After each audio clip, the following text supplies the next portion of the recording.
ప్రభువైన యేసుక్రీస్తు నామంలో అందరికీ హృదయపూర్వక వందనములండి. సమూయేలు 2వ గ్రంథము 10వ అధ్యాయము. పిమ్మట అమ్మోను రాజు మృతి నొందగా అతని కుమారుడగు హానూను అతని రాజ్యము నేలుచుండెను.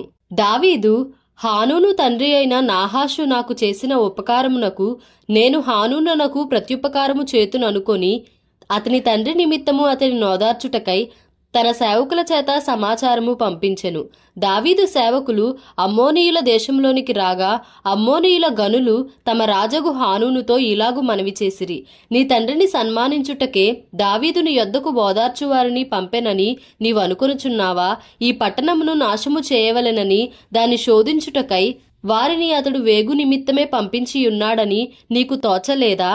అంతటా హానూను దావీదు పంపించిన సేవకులను పట్టుకుని సగము గడ్డము గొరిగించి వారు తొడుగుకొనిన బట్టలను నడిమికి పిర్రల మట్టుకు కత్తిరించి వారిని వెళ్లగొట్టెను. ఈ సంగతి దావీదునకు వినబడినప్పుడు ఆ మనుషులు బహు సిగ్గు నొందిరని వారిని ఎదుర్కొనుటకై మనుషులను పంపించి మీ గడ్డములు పెరుగు వరకు ఎరికో పట్టణమందు ఆగి అటు తరువాత రండని వారితో చెప్పుడనెను. దావీదు దృష్టికి మనలను మనము హేయపరచుకొంటిమని అమ్మోనీయులు గ్రహించి దూతలను పంపి బేత్రెహోబుతోనూ అరాము సోబాతోనూ చేరిన సిరియనులలో నుండి 20,000 మంది కాల్బలమును, మయకా రాజునొద్ద నుండి 1000 మంది బంటులను, టోబులో నుండి 12,000 మంది బంటులను జీతమునకు పిలిపించుకొనిరి. దావీదు ఈ సంగతి విని యోవాబును శూరుల దండంతటినీ పంపెను. అమ్మోనీయులు బయలుదేరి గుమ్మమునకెదురుగా యుద్ధ పంక్తులు తీర్చిరి. సోబా సిరియనులను, రెహోబు సిరియనులను, మయకా వారును, టోబు వారును విడిగా పొలములో నిలిచిరి.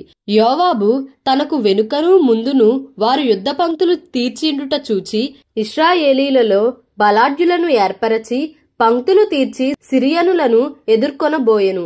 అమ్మోనీయులను ఎదుర్కొనుటకై మిగిలిన వారిని తన సహోదరుడగు అబీషైకి అప్పగించి, సిరియనుల బలము నాకు మించిన ఎడల నీవు నన్ను ఆదుకొనవలెను, అమ్మోనీయుల బలము నీకు మించిన ఎడల నేను వచ్చి నిన్ను ఆదుకొందునని చెప్పి అమ్మోనీయులను ఎదుర్కొనుటకై తన వారిని వ్యూహపరచెను.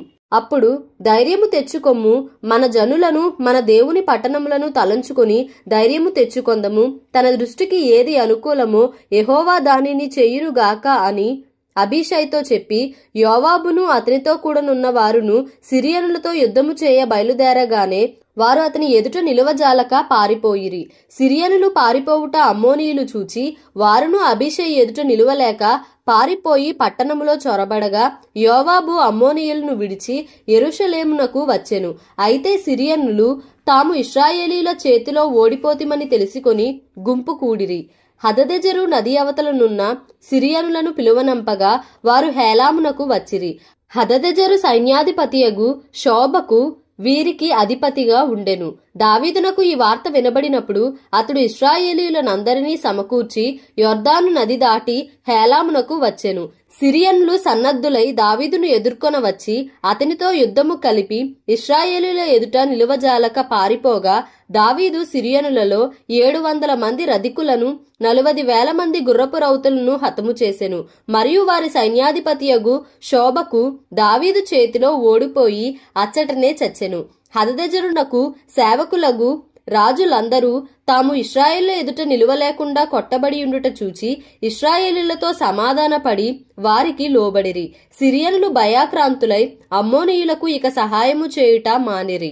సమూయేలు 2వ గ్రంథము 11వ అధ్యాయము. వసంతకాలమున రాజులు యుద్ధమునకు బయలుదేరు సమయమున దావీదు యోవాబును అతని వారిని ఇశ్రాయేలీయులనందరినీ పంపగా వారు అమ్మోనీయులను సంహరించి రబ్బా పట్టణమును ముట్టడి వేసిరి.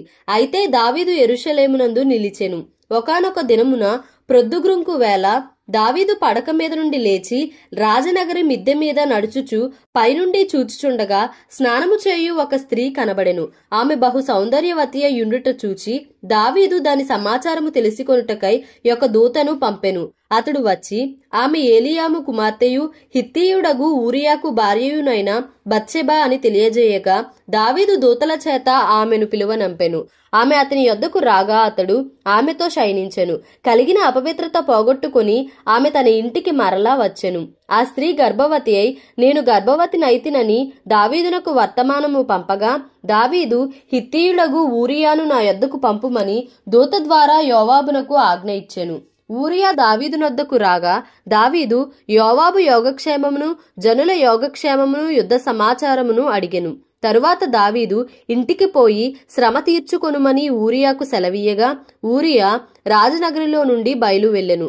అతని వెనుక రాజు ఫలాహారము అతని యొద్దకు పంపించెను గాని ఊరియా తన ఇంటికి వెళ్ళక తన ఏలినవాని సేవకులతో కూడా రాజనగరి ద్వారమున పండుకొనెను. ఊరియా తన ఇంటికి పోలేదను మాట దావీదునకు వినబడినప్పుడు దావీదు ఊరియాను పిలిపించి, నీవు ప్రయాణము చేసి వచ్చితివి గదా, ఇంటికి వెళ్ళకపోతివేమని అడుగగా ఊరియా, మందసమును ఇశ్రాయేలు వారును యూదావారును గుడారములలో నివసించుచుండగను నా అధిపతియగు యోవాబును నా ఏలినవాడవగు నీ సేవకులను బయట దండులో నుండగను భోజనపానములు చేయుటకును నా భార్య యొద్ద పరుండుటకును నేను ఇంటికి పోదునా? నీ తోడు నీ ప్రాణము తోడు నేనాలాగు చేయువాడను కానని దావీదుతో అనెను. దావీదు, నేడును నీవిక్కడ నుండుము, రేపు నీకు సెలవిత్తునని ఊరియాతో అనగా ఊరియా నాడును మరునాడును యెరూషలేములో నిలిచెను. అంతలో దావీదు అతనిని భోజనమునకు పిలిపించెను. అతడు బాగుగా తిని త్రాగిన తరువాత దావీదు అతని మత్తునిగా చేసెను. సాయంత్రమున అతడు బయలు వెళ్లి తన ఇంటికి పోక తన ఏలినవాని సేవకుల మధ్య పడక మీద పండుకొనెను. ఉదయమున దావీదు యుద్ధము మోపుగా జరుగుచున్న చోట ఊరియాను ముందు పెట్టి అతడు కొట్టబడి హతమగునట్లు నీవు అతని యొద్ద నుండి వెళ్లిపొమ్మని యోవాబునకు ఉత్తరము వ్రాయించి ఊరియా చేత పంపించెను. యోవాబు పట్టణమును ముట్టడి వేయుచుండగా ధైర్యవంతులుండు స్థలమును గుర్తించి ఆ స్థలమునకు ఊరియాను పంపించెను. ఆ పట్టణపు వారు బయలుదేరి యోవాబుతో యుద్ధమునకు రాగా దావీదు సేవకులలో కొందరు కూలిరి. హిత్తీయులగు ఊరియాయును హతమాయెను. కాబట్టి యోవాబు యుద్ధ సమాచారమంతయు దావీదునొద్దకు పంపి దూతతో ఇట్లనెను, యుద్ధ సమాచారము నీవు రాజుతో చెప్పి చాలించిన తరువాత రాజు కోపము తెచ్చుకొని యుద్ధము చేయునప్పుడు మీరెందుకు పట్టణము దగ్గరికి పోతిరి? గోడ మీద నుండి వారు అంబులు వేయుదురని మీకు తెలియకపోయేనా? యెరుబ్బెషెతు కుమారుడైన అబీమెలెకు ఎలాగు హతమాయెను? ఒక స్త్రీ తిరుగటి రాతి తునకాయ ఎత్తి గోడ మీద నుండి అతని మీద వేసినందున అతడు తేబేసు దగ్గర హతమాయను గదా. ప్రాకారము దగ్గరకు మీరెందుకు పోతిరని నిన్నడిగిన ఎడల నీవు తమరి సేవకుడగు ఊరియాయు హతమాయనని చెప్పుమని బోధించి దూతను పంపెను. దూత పోయి యోవాబు పంపిన వర్తమానమంతయు దావీదునకు తెలియజేసెను. ఎట్లనగా, ఆ మనుష్యులు మమ్మను ఓడించుచు పొలములోనికి మాకెదురు రాగా మేము వారిని గుమ్మము వరకు వెంటాడి గెలిచితిమి. అప్పుడు ప్రాకారము మీద నుండి విలుకాండ్రు తమ సేవకుల మీద అంబులు వేయగా రాజు సేవకులలో కొందరు హతమైరి. తమరి సేవకుడైన హిత్తీయుడగు ఊరియా కూడా హతమాయెను. అందుకు దావీదు, నీవు యోవాబుతో ఈ మాట చెప్పుము, ఆ సంగతిని బట్టి నీవు చింతపడకుము. ఖడ్గము ఒకప్పుడు ఒకని మీదను ఒకప్పుడు మరి ఒకని మీదను పడుట కద్దు.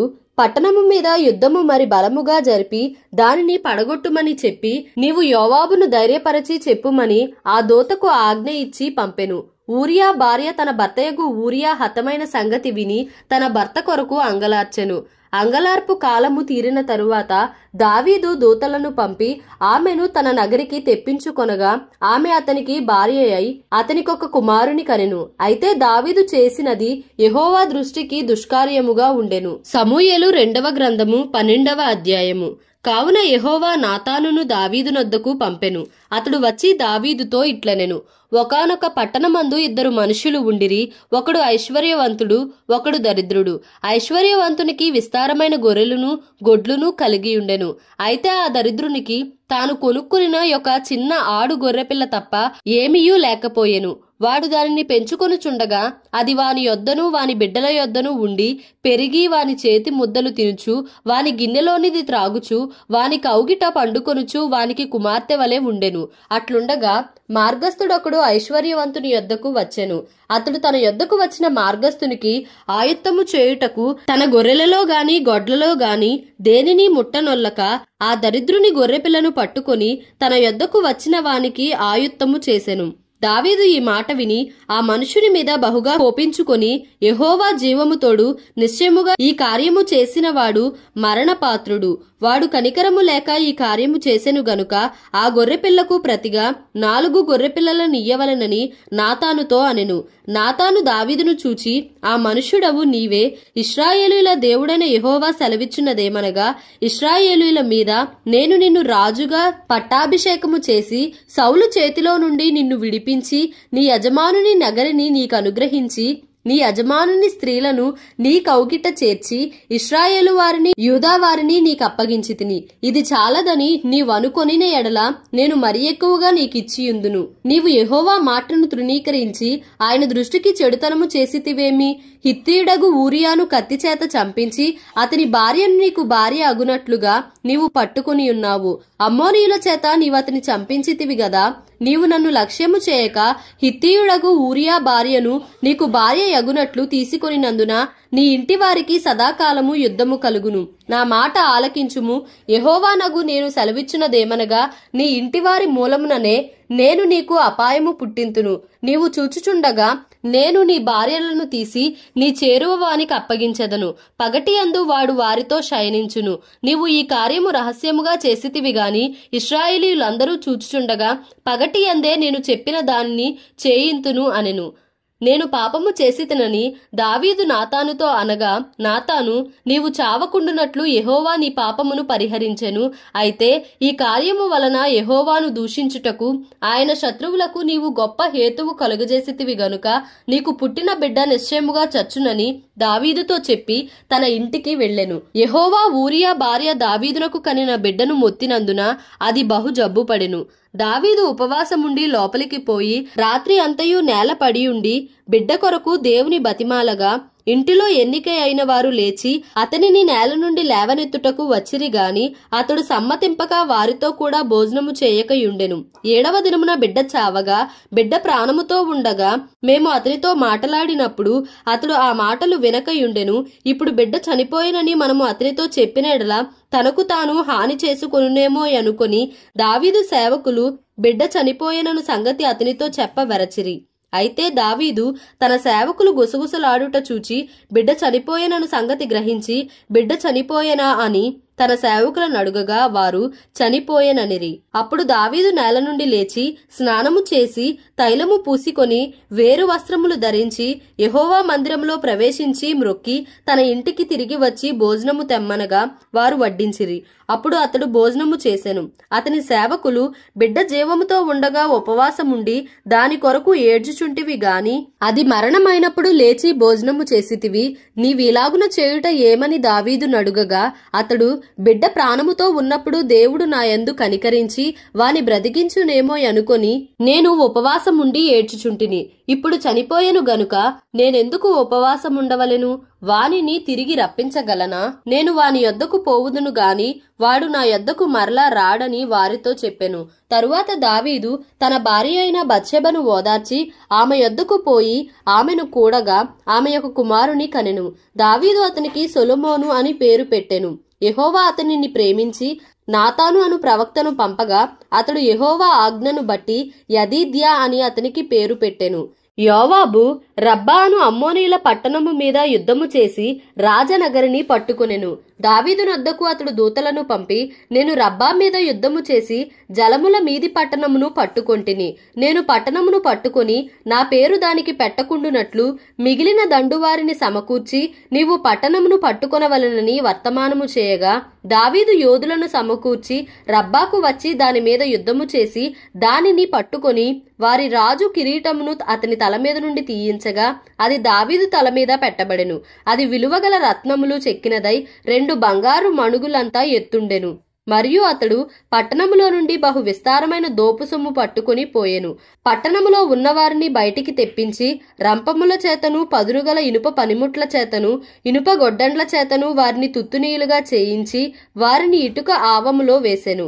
అమ్మోనీయుల పట్టణములన్నిటికీ అతడు ఇలాగు చేసెను. ఆ తరువాత దావీదును జనులందరూ తిరిగి యెరూషలేమునకు వచ్చిరి. దేవుడి పరిశుద్ధ వాక్యంను మన వినికిడిలో దీవించి ఆశీర్వదించునుగాక. Amen. Please like, share and subscribe for more videos.